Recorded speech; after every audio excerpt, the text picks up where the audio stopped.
इस लेक्चर में हम समझेंगे कि एक्सेलरेशन क्या होता है। तो पहले उसकी डेफिनेशन देखेंगे, फिर उसको एक एग्जाम्पल से समझेंगे। तो देखिए एक्सेलरेशन क्या होता है। तो इसको अगर हम डिफाइन करें तो it is rate of change of velocity. तो rate of change of velocity को हम क्या बोलते हैं? हम एक्सेलरेशन कहते हैं। देखिए इसको एक एग्जांपल से समझते हैं। मान लीजिए यहाँ पे एक पॉइंट है, इस पॉइंट पे हमने एक ऑब्जेक्ट लिया, ब्लू कलर का ऑब्जेक्ट लिया। तो इस ब्लू कलर के ऑब्जेक्ट की जो इनिशियल वेलोसिटी है that is 0 metre per second है। तो मान लीजिए यहाँ पे टाइम कितना है, टाइम t बराबर 0 सेकेंड है, और t बराबर 0 सेकेंड में ब्लू ऑब्जेक्ट की इनिशियल वेलोसिटी कितनी हो गई? 0 मीटर पर सेकेंड।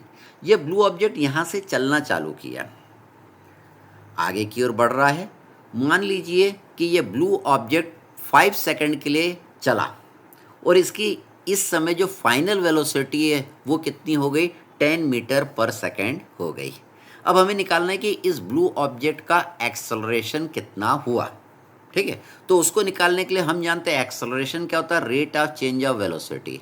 तो अगर आपको एक्सेलरेशन निकालना है that is equal to final velocity minus initial velocity divided by time. v is the final velocity, u क्या है? इसकी इनिशियल वेलोसिटी। इसको अगर हम टाइम से डिवाइड करेंगे तो एक्सेलरेशन निकल के आ जाएगा। तो अगर ब्लू ऑब्जेक्ट का एक्सेलरेशन हमको निकालना है तो final velocity is 10, initial velocity आपकी 0 है, टाइम कितना लगा यहाँ तक आने में? 5 सेकेंड।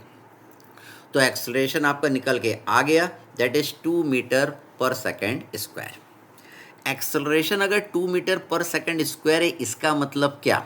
इसका मतलब ये हुआ, यहाँ पे वेलोसिटी 0 मीटर पर सेकेंड थी, 1 सेकेंड बाद 2 मीटर पर सेकेंड हो जाएगी, सेकेंड सेकेंड जो 2 सेकेंड बाद 4 मीटर पर सेकेंड हो जाएगी, तीसरे सेकंड के बाद 6 मीटर पर सेकेंड हो जाएगी, 4 सेकंड के बाद 8 मीटर पर सेकेंड हो जाएगी, और 5 सेकंड में कितना हो जाएगी? 10 मीटर पर सेकेंड हो जाएगी। तो एक्सेलरेशन कितना हो रहा है? 2 मीटर पर सेकेंड स्क्वायर। मतलब हर एक सेकंड में इसकी वेलोसिटी 2 मीटर पर सेकेंड के हिसाब से बढ़ती जा रही है। इसको हम आगे और समझेंगे। तो देखिए जरा डायरेक्शन ऑफ एक्सेलरेशन समझें। देखिए the direction of acceleration is same as the direction of velocity. जिस साइड वेलोसिटी का डायरेक्शन होगा उसी साइड डायरेक्शन ऑफ एक्सेलरेशन होगा। क्योंकि वेलोसिटी आपकी इस साइड जा रही है इसलिए एक्सेलरेशन का भी डायरेक्शन इस साइड होगा। फिर हम एक और एग्जांपल से समझते हैं। मान लीजिए यहाँ पे एक पॉइंट है, हमने यहाँ पे एक ब्लू ऑब्जेक्ट लिया। इस ब्लू ऑब्जेक्ट की मान लीजिए जो इनिशियल वेलोसिटी है वो 10 मीटर पर सेकेंड है।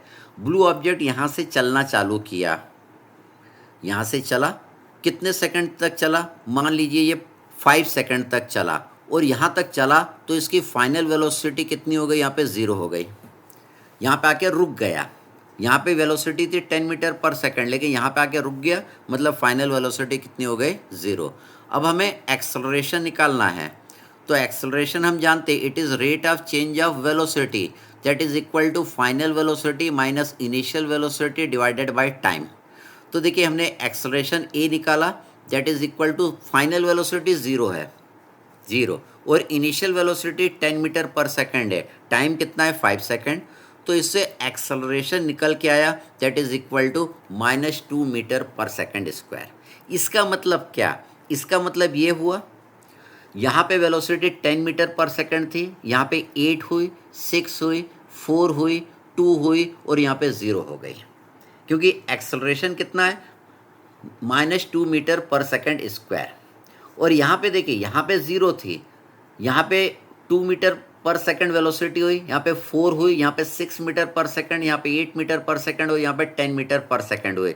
यहाँ पे बढ़ती जा रही क्योंकि एक्सेलरेशन पॉजिटिव है, और यहाँ पे वेलोसिटी कम होती जा रही क्योंकि एक्सेलरेशन आपका क्या है? निगेटिव है। अब डायरेक्शन ऑफ एक्सेलरेशन हम समझते हैं। डायरेक्शन ऑफ एक्सेलरेशन इस केस में is opposite to the direction of velocity. देखिए यहाँ पे एक्सेलरेशन निगेटिव आ रहा है, मतलब क्या हो रहा है? रिटार्डेशन हो रहा है। निगेटिव एक्सेलरेशन को हम क्या बोलते हैं? हम रिटार्डेशन बोलते हैं। रिटार्डेशन के केस में डायरेक्शन ऑफ एक्सेलरेशन क्या होता है? Opposite to the direction of velocity होता है। रिटार्डेशन के केस में डायरेक्शन ऑफ एक्सेलरेशन क्या होता है, opposite to the direction of velocity होता है। वेलोसिटी का डायरेक्शन ये है लेकिन एक्सेलरेशन का डायरेक्शन ये है, क्योंकि इसकी वैल्यू देखिए यहाँ पे निगेटिव आ रही है। और एक्सेलरेशन के केस में वेलोसिटी भी इस केस में थी और एक्सेलरेशन भी इसी तरफ हो रहा था, लेकिन रिटार्डेशन में अपोजिट आपका होता है। अब देखिए यहाँ पे आपने देखा कि वेलोसिटी बढ़ती जा रही है, मतलब एक्सेलरेशन आपका हो रहा है। वेलोसिटी आपकी कम होती जा रही है तो रिटार्डेशन हो रहा है, मतलब वेलोसिटी पे फ़र्क पड़ रहा है तो एक्सेलरेशन या रिटार्डेशन हो रहा है। लेकिन ज़रूरी नहीं है कि वेलोसिटी पे फ़र्क पड़े तभी एक्सेलरेशन होगा। वेलोसिटी कांस्टेंट रहेगी तब भी ऑब्जेक्ट का एक्सेलरेशन हो सकता है। देखिए किस तरीके से, मान लीजिए यहाँ पे एक पॉइंट है, इस पॉइंट पे हमने एक ऑब्जेक्ट लिया, ये आपका ऑब्जेक्ट है। ये ऑब्जेक्ट यहाँ से चलना चालू किया तो ये ऑब्जेक्ट की यहाँ पे वेलोसिटी कितना है, 20 मीटर पर सेकेंड। अब देखिए ऑब्जेक्ट गोल घूम के आया, यहाँ पे वेलोसिटी कितना है, 20 मीटर पर सेकेंड। यहाँ पे वेलोसिटी आपका कांस्टेंट है लेकिन आपका डायरेक्शन चेंज हो जा रहा है। यहाँ पे डायरेक्शन ईस्ट की तरफ है और यहाँ पे डायरेक्शन आपका साउथ की तरफ हो गया। यहाँ पे भी इस ऑब्जेक्ट का एक्सेलरेशन हो रहा है। तो एक्सेलरेशन होने के लिए ज़रूरी नहीं है कि वेलोसिटी ही आपका चेंज हो। अगर वेलोसिटी आपकी कांस्टेंट रहेगी और डायरेक्शन चेंज हो जाएगा तब भी ऑब्जेक्ट में एक्सेलरेशन होगा। थोड़ा हम और आगे बढ़ते हैं। अब हम देखते हैं यूनिफॉर्म एक्सेलरेशन और नॉन यूनिफॉर्म एक्सेलरेशन। मान लीजिए पहले हम डेफिनेशन देख लेते हैं। व्हेन एक्सेलरेशन इज कांस्टेंट, और देखिए जब एक्सेलरेशन आपका कांस्टेंट रहेगा तो उसको अपन क्या बोलेंगे, यूनिफॉर्म एक्सेलरेशन कहेंगे। और if an body changes its velocity at a uniform rate, जब बॉडी क्या करे, चेंज करे उसकी वेलोसिटी को एट अ यूनिफॉर्म रेट। तो देखिए यहाँ पे यूनिफॉर्म रेट में आपका वेलोसिटी इंक्रीज हो रही है, 2 metre 4 metre 2 metre per second, 4 metre per second, 6 metre per second, 8 metre per second, 10 metre per second. तो ये आपका यूनिफॉर्म एक्सेलरेशन का एग्जाम्पल हो गया। When velocity increases by equal amount in equal interval of time, यहाँ पे देखिए velocity आपकी इक्वल अमाउंट में चेंज हो रही है in the equal interval of time. Equal interval of time क्या है, यहाँ पे भी 1 सेकेंड, यहाँ पे भी 1 सेकेंड, यहाँ पे भी 1 सेकेंड, यहाँ पे भी 1 सेकेंड और यहाँ पे भी 1 सेकेंड ही था। तो हर एक सेकेंड में वेलोसिटी कितना इंक्रीज हो रही है, 2 मीटर पर सेकेंड। तो ये काहे का एग्जाम्पल हो गया, it is a example of uniform acceleration. तो इसके लिए भी मैंने यहाँ पे 2 एग्जाम्पल लिया है। देखिए the motion of a freely falling body, the motion of a freely falling body and a vertical thrown up body are the example of uniform acceleration. ठीक, इसको हम पूरे को समझते हैं। तो मान लीजिए यहाँ पे एक पॉइंट है, इस पॉइंट पे हमने एक बॉडी को लिया, एक ब्लू कलर की बॉडी है। ये बॉडी की initial velocity 0 metre per second है, टाइम t बराबर 0 सेकेंड है। बॉडी यहाँ से चलना चालू करी, 1 सेकेंड में इसकी वेलोसिटी 5 मीटर पर सेकेंड हुई, 2 सेकेंड हुआ, यहाँ पे वेलोसिटी 10 मीटर पर सेकेंड हुई, 3 सेकेंड में इसकी वेलोसिटी 15 मीटर पर सेकेंड हुई, 4 सेकेंड में इसकी वेलोसिटी 20 मीटर पर सेकेंड हुई। तो हमें पता करना है कि एक्सेलरेशन यूनिफॉर्म है या नॉन यूनिफॉर्म। तो देखिए हम जानते हैं एक्सेलरेशन क्या होता है, that is v minus u by t. अगर इसके बीच में अगर आप एक्सेलरेशन निकालेंगे तो क्या फॉर्मूला लगाएंगे, ये v क्या हो गई इन दोनों के बीच में, ये फाइनल वेलोसिटी हो गई, ये इनिशियल वेलोसिटी हो गई, ये फाइनल टाइम हो गया, ये इनिशियल टाइम हो गया।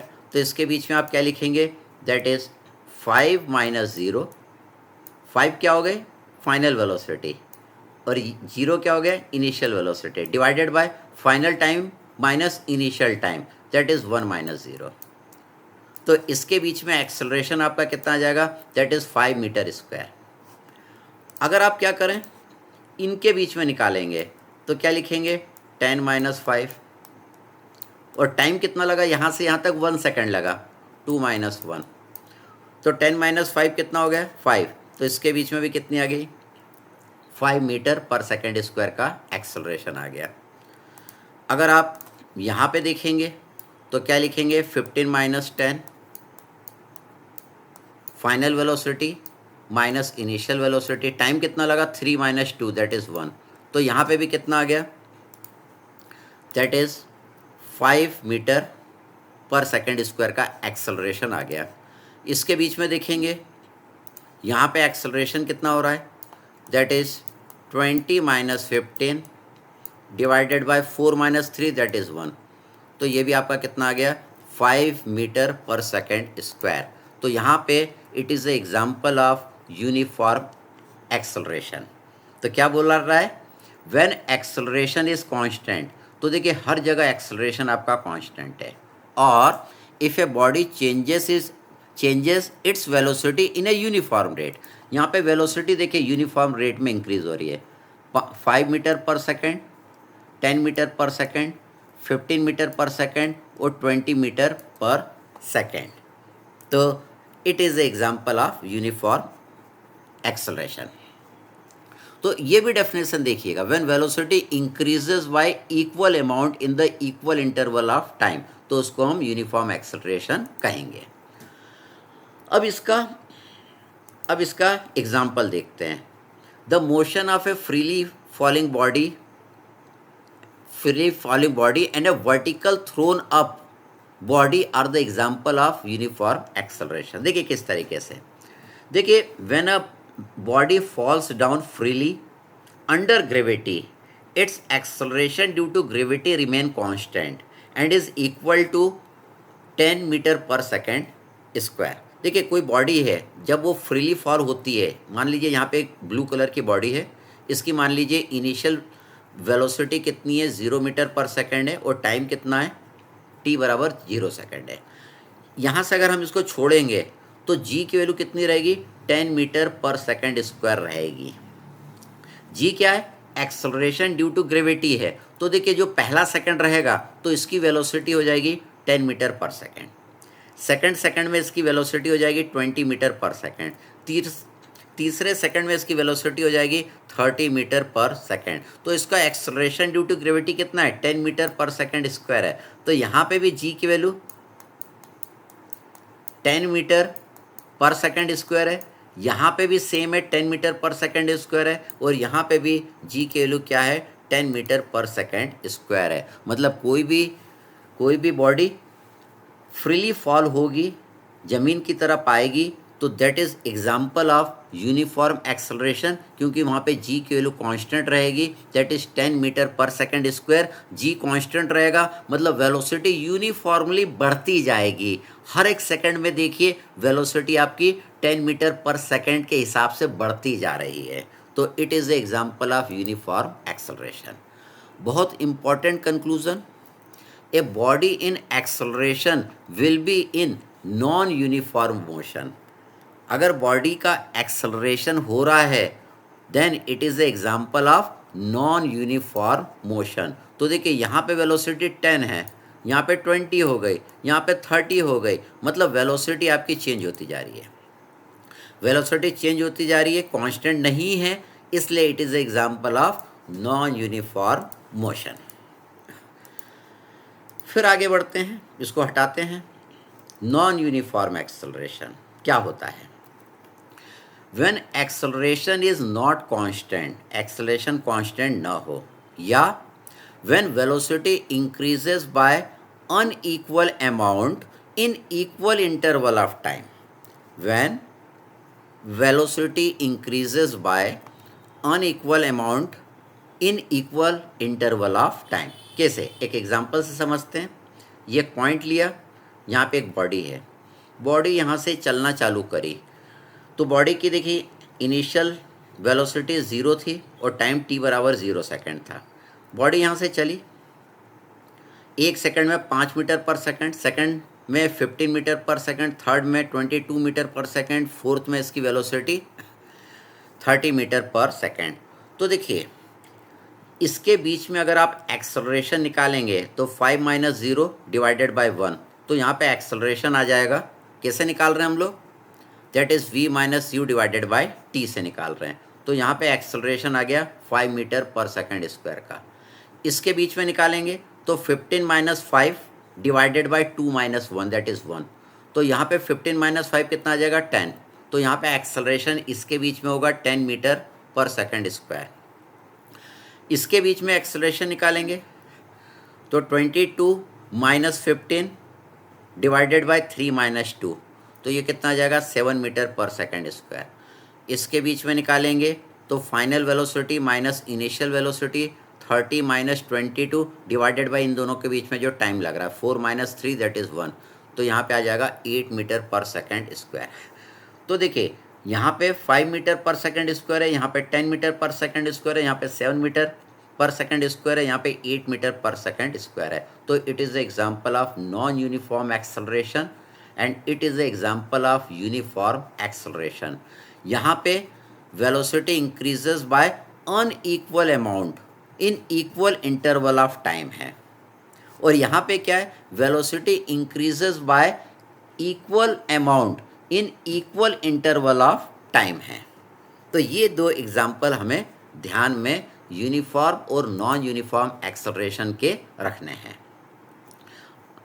आगे एवरेज एक्सेलरेशन। एवरेज एक्सेलरेशन क्या होता है ये हम समझते हैं। तो देखिए average acceleration is the change of velocity over a period of time.